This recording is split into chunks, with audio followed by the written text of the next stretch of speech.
We would really like to warmly welcome you to today's Alliance Splash. The Alliance is now in existence for maybe 2.5 years, but this is really our first own space that we have.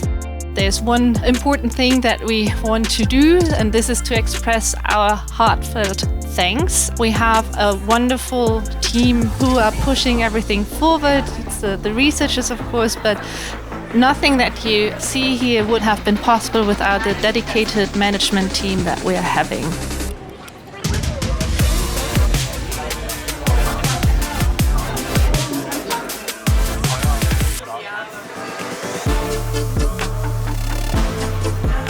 The Alliance provides a real great clinical transfer opportunity.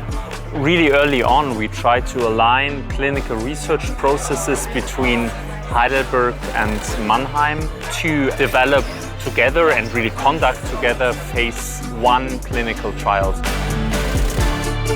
I'm based at the University Hospital in Heidelberg, and Juliane, you are based in the Central Institute of Mental Health in Mannheim.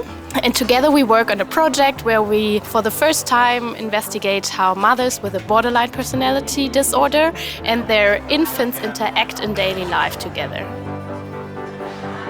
So the Alliance has helped us in that we're now able to do some really inter-institutional collaborations, and this has opened some new research directions. So we have one main biological focus, but we've been able to look at it from different angles based on these collaborations, and that has really helped move our research forward.